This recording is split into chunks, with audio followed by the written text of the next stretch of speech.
Right now, Pittsburgh's best sports show is about to begin. Call us or tweet us.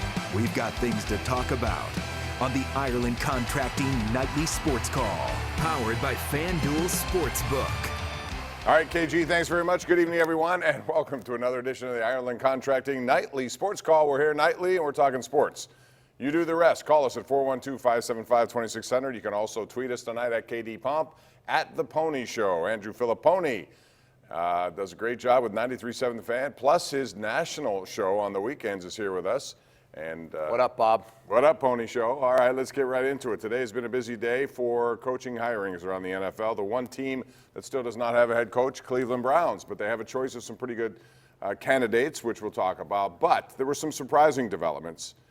Matt Rule's name's been brought up quite a bit. He got a job today at Carolina, which happened pretty quickly, but not until a couple minutes ago you told me the terms of the contract. When I first heard that David Tepper had hired a coach, I thought, okay, it's a rookie coach, doesn't have much NFL experience, a college guy. He got him for a pretty good price. As it turns out, he didn't, did he? No, it's $70 million with all the incentives that are going to get kicked in here, Bob. And it makes me wonder, right? I mean, Mike Tomlin did not even get a standard traditional contract extension from the Steelers. He's coming off what many believe to be his best year. And David Tepper, the former Steelers minority owner, just gave Matt Rule with a 0-0 record more money per year than Tomlin, and $70 million or $60 million of that deal, Bob, is guaranteed. So I'm going to tell you something. If I'm Mike Tomlin, I'm going into the Rooney's office and I'm saying, can I get a raise right now? I mean, if your old, lieutenant, if one of the guys underneath you can afford to give out this kind of money, break off a little bit for me. I'm surprised it does well for everybody else in the business. Now, the Gruden contract last year was $10 million a year over 10 years, and now all these other contracts are coming up, and the money seems to be not a problem. There is no salary cap for coaches, so you can offer everything you want. Well, and I think it lends credence, too, Bob, to the idea that Tepper wants to set up something in Carolina that's like we have in Pittsburgh, where there's stability, there's continuity. Let's lock a young guy in and set up a lot of years. But also, how about him coming in and poaching Steelers people? If that's the kind of money he's throwing around. He might. Sometimes green is a little bit better than black and gold, and he's got a lot of it. The other thing is, so Kevin Colbert, his name is Colbert. Omar Khan is another guy who's a very shrewd businessman, knows how to handle the salary cap. All those guys have, been in demand before. They're still here. Kevin Colbert has told us he's going to go year to year before he makes decisions. So all of that is up in the air. I was a little surprised at the New York Giants because I saw they put out a tweet, or it was a tweet that I saw, that they were asking Dallas for permission for Jason Garrett, who was fired, but he's under contract until January the 14th. So therefore, you do need permission from Dallas since he's still under contract. But then all of a sudden, boom, Joe Judge gets the head coaching job. If you're in New York, which you spent time there, obviously, the New York fan base, how do you receive that news? Joe Judge, of all people, to be your next head coach. And the Belichick disciples, Bob, don't have a lot of success. Bill O'Brien goes to the playoffs, but that's about it. Everybody else is flamed out.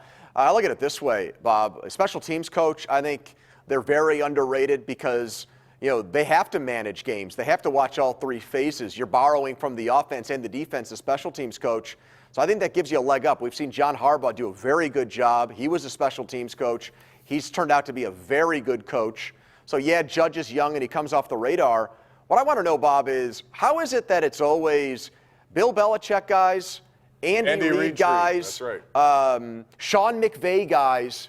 Where are the Mike Tomlin guys? Mike Tomlin's special teams coach, Coach Dan Marino in high school. I mean, Danny Smith was at Edinburgh. I mean, where are their young assistant coaches that are coveted? Talking about being mentioned by other teams as potential head coaches. Guys underneath Mike Tomlin that you say he's either a head coach in the making or he was a head coach and he's bringing that dynamic to the Steelers coaching Mike Munchak staff. was the last guy, but he's not exactly a young head coach. He was a head coach, fired, came here, and then there was mention that Mike Munchak would be a head coach again. He didn't. He took the job in Denver, as you know. But other than that, there are not many guys on their roster of coaches who are in demand that way. Well, and I think when you've had 2 consecutive seasons without making the playoffs, I think you owe it to yourself to bring somebody in from the outside. And look, Fichtner's not going to go anywhere because of his relationship with Roethlisberger and Tomlin. But how about some fresh blood? I mean, Tomlin hinted at his season-ending press conference that there would be turnover. How about bringing in some new ideas? You know what I think's made the Ravens great this year, Bob? John Harbaugh looked in the mirror and said, I need to change. They play 4 downs. Their play calling on 1st and 2nd and 3rd down is because they will go for it on 4th down. He had a philosophy change, and I think people go to Carnegie Mellon and get some mathematics people in here. Right, and it was not easy for them to get rid of Joe Flacco, but they did, and they said, we're not doing this anymore. We're changing everything around, and we drafted this guy, Lamar Jackson, 1st round. We're going to build around him. And, man, they were successful last year. If you remember last year midseason, John Harbaugh, speaking of him, was on the hot seat. Yes, he was. was. A lot of people in Baltimore thought he wouldn't be around. He ends up turning his season around. Then he gets an extension, and now he has a 12-game win streak and is the odds-on favorite to potentially win the Super Bowl. We'll talk more about this with you. What do you think? 412-575-2600 is the number. Hit us up on Twitter. We have other things to get into as well, as the Penguins are out in the West Coast. Sidney Crosby could be getting close to a return. We'll talk about it with you next, right here on Pittsburgh CW. The Ireland Contracting Nightly Sports Call is brought to you by Ireland Contracting, celebrating 25 years as Pittsburgh's #1 home exterior expert in roofing, siding, windows, and gutters, where honesty and integrity still matter.